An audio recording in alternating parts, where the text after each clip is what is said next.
kasih atas perkenanan-Mu, sehingga pada sore hari ini kami tetap Engkau beri kesempatan untuk bersahati, bersatu, untuk memuji dan memuliakan Engkau. Terima kasih Tuhan, sebentar kami akan mendengarkan kebenaran firman-Mu. Firman-Mu ya dan amin. Kami aminkan kitab Matius 13 ayat 23, bahwa kami semua adalah seperti tanah yang subur. Manakala kami ditaburi kebenaran firman-Mu, maka the first step kami akan mengerti. Dan kami aminkan kami semua berbuah sampai mencapai 100 kali lipat. Walau ada yang 60, ada yang 30. Tapi kami mau mencapai sampai yang 100 Tuhan. Untuk itu Tuhan, perbaharui pikiran dan hati kami. Roh Kudus yang mengajar kami, yang memberi kami pencerahan, sehingga kami benar-benar mengerti akan kebenaran firman Tuhan. Terpuji nama-Mu. Siapkan hati kami semuanya Tuhan. Hanya di dalam nama Yesus, bagi kita yang siap mendengarkan kebenaran firman Tuhan, mari sama-sama kita katakan amin. Salam saudaraku. Salam, selamat sore, selamat sore.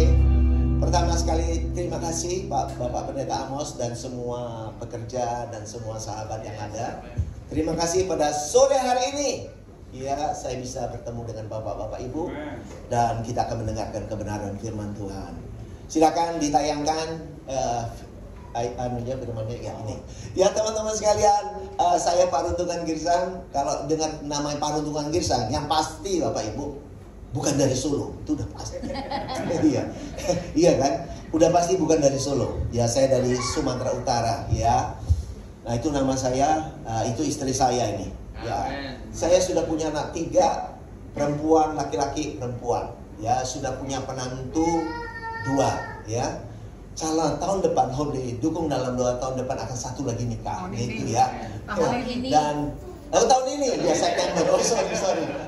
Ini masih merasa di tahun 2023 aja ya. Tahun 2024. Nah, cucu saya sudah 3 ya. Jadi puji Tuhan semuanya baik ya.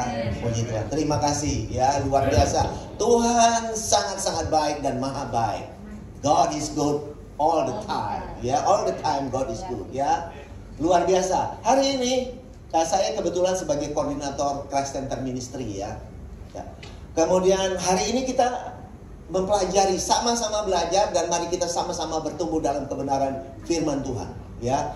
Mari kita mengerti dan kita semua menghidupi agenda Tuhan dalam hidup saudara dan saya. Ada amin? Nah, pertama saya hanya mau menyajikan secara gambaran garis besar. Kita semua belajar kebenaran firman Tuhan. Saya hanya mengajak, mari kita take a look ini layar ini supaya kita mengerti ya. Nah, ini adalah gambaran umum. Secara hermeneutik, anggap saja ini sebagai studi komparasi ya, sebagai bagi kita semua. Nah, kita lihat dari mulai perjanjian lama. Jadi Bapak Ibu, di Alkitab kita terdiri dari 2, perjanjian lama dan perjanjian yang baru, betul? Nah, perjanjian lama itu adalah sifatnya bayangan. Bayangan atau gambaran. All thing di depan perjanjian lama itu bayangan. Penggenapannya adalah Kristus di perjanjian yang baru.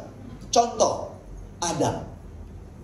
Adam itu adalah bayangan dari Kristus. Itu ya. Hawa itu adalah bayangan dari tubuh Kristus. Nah, Adam dibuat tertidur. Ini saya cerita contoh aja. Adam dibuat tertidur dan dari rusuknya dijadikan Hawa. Betul? Nah, ini gambaran. Walaupun itu fakta, tapi kan nggak mungkin lah dia minta tulang rusuk. Ini kan semua bahasa ya. Kita harus menangkap artinya. Nah, jadi Adam dibuat tertidur dan dari rusuknya dijadikan Hawa. Ini gambaran. Nah, realitanya adalah, faktanya adalah Yesus mati di salib, dikubur. Itu saat tidur, tahu ya gambarannya itu. Tidur, dikubur, dan pada hari ketiga apa yang bangkit? Bapak Ibu, tubuhnya sendiri, tahu ya. Nah, tubuhnya sendiri inilah yang disebut Hawa. Hawa itu adalah gambaran dari tubuh Kristus. Ada amin saudara. Jadi kita ini semua, kita ini adalah mempelai Sang Kristus. Ada amin. Dahsyat nggak? Saya kalau ngajar sama orang bilangin, ada orang hamba Tuhan, Ya, dulu budaknya ke budak ya itu. Ada anak Tuhan, ada murid Tuhan. Saudara tahu, kelas kita semuanya sudah beranjak di mana? Kita bukan murid lagi loh. Kita ini adalah mempelai Kristus. Ya. Ada amin? Amin. Dahsyat nggak? Kok jadi mempelai Kristus dahsyat nggak? Kita ini tubuhnya. Ya, kita bersatu dengan dia. Kita tubuh, dia kepala gereja, dia kepala jemaat. Ada amin? Ya. Dahsyat loh.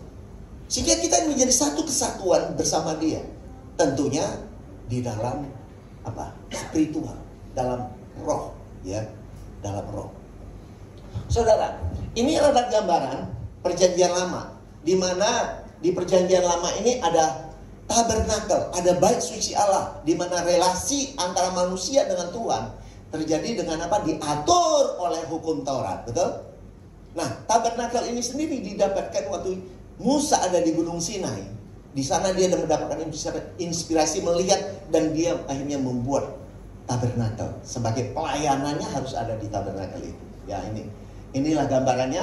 Kemudian di tahun 30, ya, sampai menjelang tahun 33 ini dia pelayanan. Sampai tahun 33-an Yesus mati di kayu salib, dikubur dan bangkit. Kemudian terjadi ada pencurahan Roh Kudus, ya, bangkit. Nah, ini adalah yang saya sebut masa transisi. Yang tadi saya juga cerita sama Pak Pendeta, Pak Amos di ruangan. Ada satu hal yang tidak selama ini nggak pernah diajar bagi kita, Bapak Ibu Saudaraku. Anggap saja sebagai studi komparasi, yaitu ini. Ini tidak pernah diceritakan di dalam pengajaran kita. Yaitu inilah kehancuran bait suci Allah. Ini momentum penting di Alkitab ada. Bait Allah akan diruntuhkan, tapi tidak pernah diceritakan kejadian itu selama ini, betul? Ya. Betul Pak Pendeta? Gak pernah saya puluhan tahun jadi jemaat, saya gak pernah dapat pelajaran itu. Setelah saya jadi pendeta, saya pendalaman, wow, this is the most important that everyone should understand. Ya, kita semua harus tahu hal ini, karena ini momentum yang sangat penting di dalam kehidupan kekristenan kita, saudara, Bapak Ibu. So, inilah yang dikatakan akhir dari zaman. Karena waktu Yesus turun ke bumi, Bapak Ibu, kalau Bapak Ibu baca nanti ya, di 1 Petrus 1 ayat 20, ya, Ibrani 1 ayat 1 dan 2, kemudian Ibrani 9 ayat 26. Di situ diceritakan bahwa kedatangan Yesus sampai Yesus mati di kayu salib itu adalah di zaman akhir. Jadi waktu Yesus turun ke bumi, itu zaman akhir. So don't say that today is zaman akhir. No. Alkitab tidak berkata begitu. But the word of God say that waktu Yesus turun ke bumi, itulah zaman waktu dia mati di kayu salib, itulah zaman akhir. Sampai dia menjelang kehancuran bait suci Allah. Di sana dikatakan di Kisah Para Rasul, ya, 2 ayat 17, di akhir hari-hari terakhir Tuhan mencurahkan rohnya kepada orang percaya, kepada umat manusia, semua umat manusia. Jadi zaman akhir itu adalah zaman sampai menjelang kehancuran bait suci Allah. Inilah akhir zaman. Apa itu akhir zaman? Akhir dari zaman praktek-praktek ritual hukum Taurat. Ada amin? Nah, apa praktek yang terbesar dari hukum Taurat? Adalah korban sembelihan. Sesuai nanti di kitab Daniel 9 dikatakan di ayat 24 sampai 27, di ayat 26 27 dikatakan juga. Pada saat inilah diakhiri, kalau nanti dibaca ya di kitab Daniel 9 ayat 26 27. Disinilah diakhiri korban sembelihan untuk pengampunan dosa yang didasarkan oleh ritual hukum Taurat. Artinya apa? Kehidupan di Alkitab itu ada 2 hal. Satu perjanjian lama, satu perjanjian yang baru. Perjanjian lama atau perjanjian yang pertama itu sah kalau disahkan oleh darah binatang. Ada amin? Semua segala sesuatunya disahkan oleh darah binatang. Itulah perjanjian lama. Itulah perjanjian yang pertama yang diberikan untuk mengikat antara Tuhan dengan manusia, dengan umatnya. Dan ritual-ritual semua penyembahan itu, ritual-ritual antara manusia dengan kepada Tuhan terjadi di dalam tabernakel di bait suci Allah. Nah inilah makanya dikatakan di Ibrani 8 ayat 7, ayat 13, kemudian Ibrani 9 ayat 18 sampai seterusnya, di sana dikatakan perjanjian yang pertama telah tua dan usang.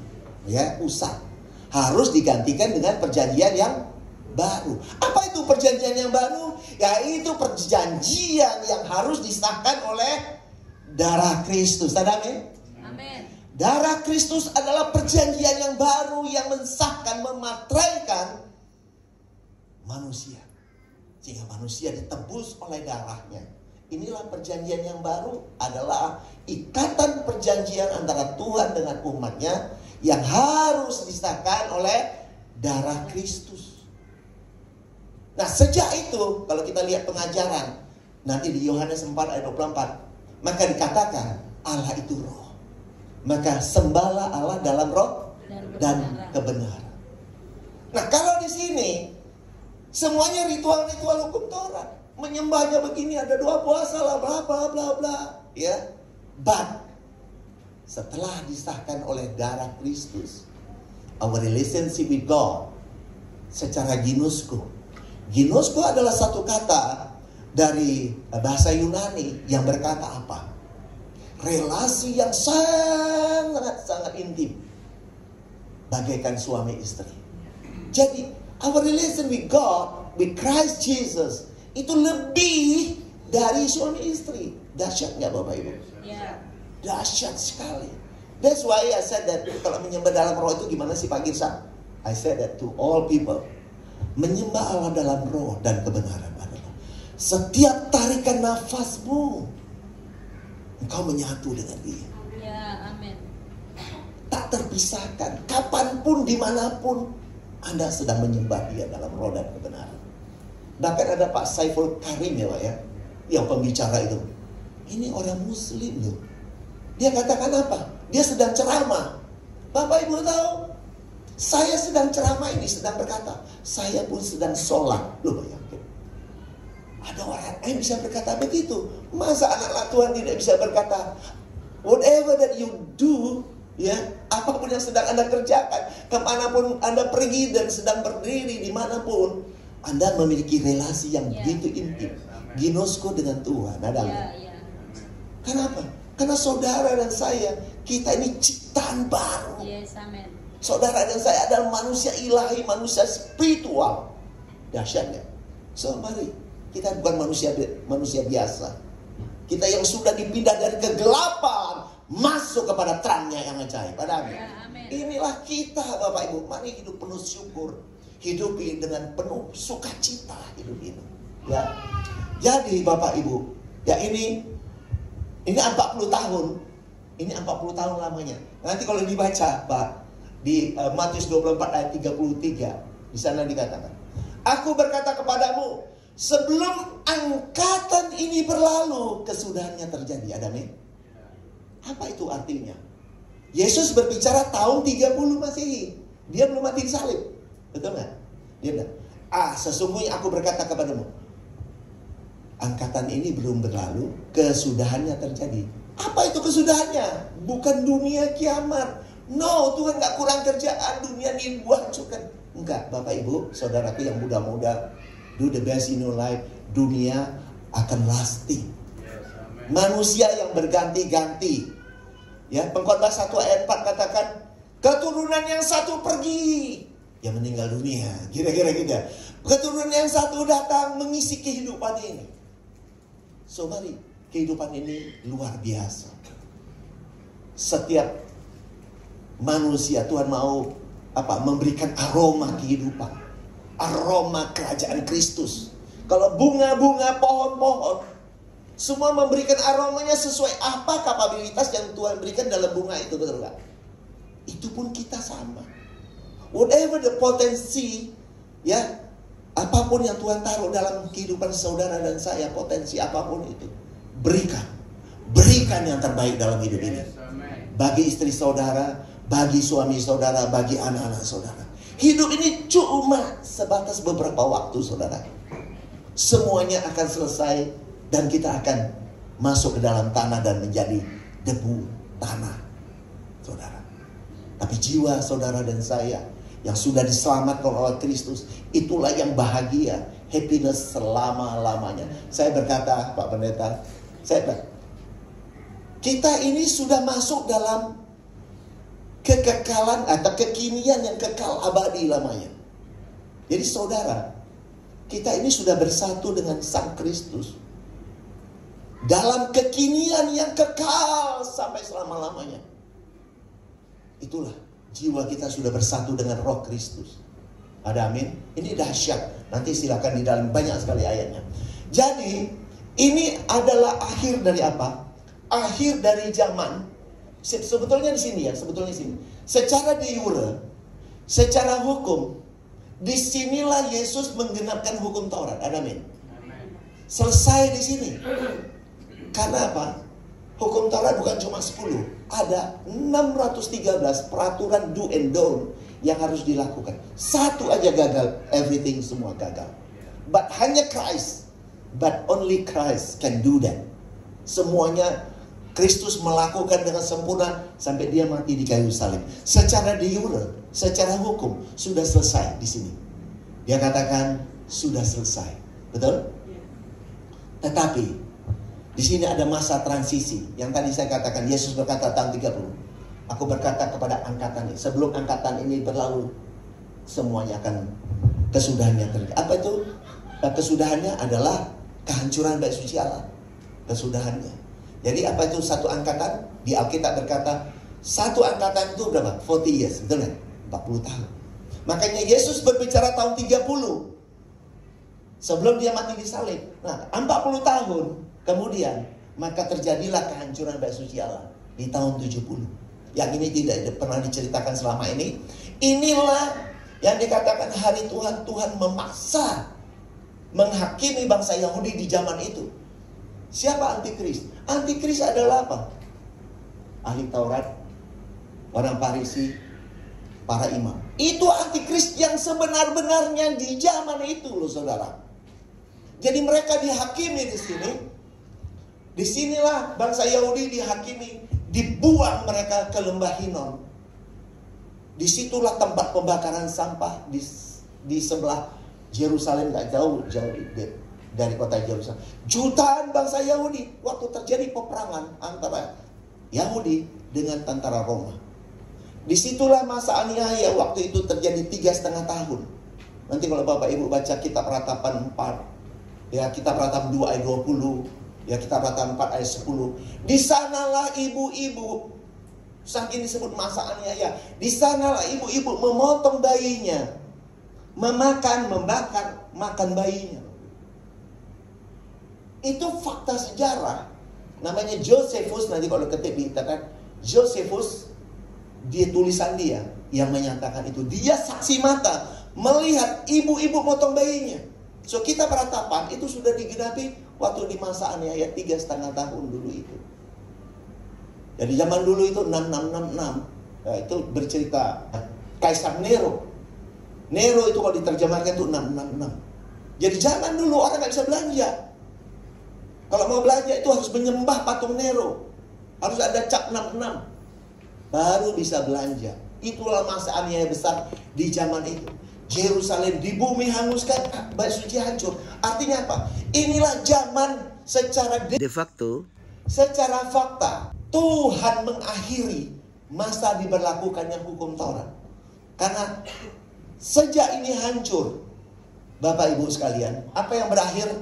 Tidak boleh lagi potong binatang, betul nggak? Nggak ada potong binatang.